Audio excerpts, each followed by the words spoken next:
We're now going to look at family in terms of sociological theory, starting with structural functionalism. Now, for the structural functionalist, family is everything. Family is vital to the stability of society. They believe that when you have a strong, stable family unit, you have a stable society. And most social problems, they relate to a breakdown or dissolution of the family unit. So the family breaks down and society breaks down as well. So these are some of the important functions that the structural functionalists believe the family provides. First, socialization, the way we learn and internalize culture. We learn it from our families first. The regulation of sexual activity. Now, one time in society in the United States, women were expected to be virgins before they married. And by enforcing chastity or virginity with females, you are regulating her sexual activity. They also believe that once a couple marries, they should only be sexually intimate with their marital partner. So they discourage or frown upon adultery. And they also believe that the parents are responsible for regulating the sexual activity of their children. And then there's social placement. Who we are is shaped by the families in which we're born, to which we're born. So our families pass on certain parts of our social identity. And then fourth and finally, material and emotional security. This is where the family unit is where we should feel most safe, most embraced, most accepted, and most loved.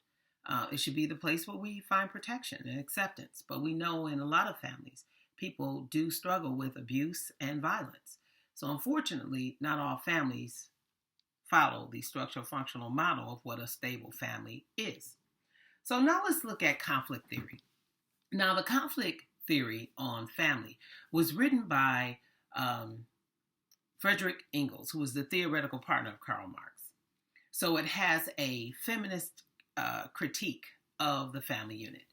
So the conflict theorists believe that all roads lead to conflict. So when they look at the family, they see the family, like most institutions, perpetuating inequality, especially for women. So they believe the family unit contributes to social inequality in the following ways. First, passing down property through sons. Again, this is Friedrich Engels, mid-19th century, before women had the right to vote and when women were actually considered property. So if a family had only one child and it was a girl and they had property, she would receive an inheritance. That inheritance was hers to control as long as there were no male family members that could take that property from her. If she married, then her husband would control and own her property because he now then owned her as well. Reinforcing patriarchal ideas and attitudes through the sexual and economic control of women. What does that mean? Well, to the conflict theorists, marriage is an institution that was created to benefit men.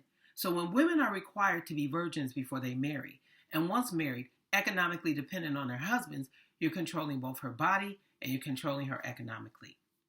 And then there's endogamous marriages, marrying someone of your own social category. They say perpetuates these hierarchies, these social hierarchies or structural differences between groups. So if everybody were to interracially marry, would race matter if all of our children were of mixed race? And what better way to distribute wealth than for rich people to marry people without money? So when we intermarry, we break down those silos or those categorical differences between us. Now, both of these perspectives, both the structural functionalism and the conflict theory, tend to be balanced out by the symbolic interactionists, who tend to take a more objective view of any social institution. And what fascinates them, again, are the meanings of social institutions. So when they look at the family, they argue that families are shaped by our own individual experiences. So no two families might be the same. And they also see the family, as most things, as a social construction. True, biologically, we are connected to people, but there are people who are adopted into other families. And while not biologically related to them, they're still family. And then there's family of affinity. There are some people who lose contact with their families, or maybe they're rejected by their families or ostracized from the family. They have to form their own family through a unit of friends, through a network of friends. So family isn't always the people we're related to or we're married to. Sometimes family comes in the form of friendships. So that is how the symbolic interactionists see the family unit.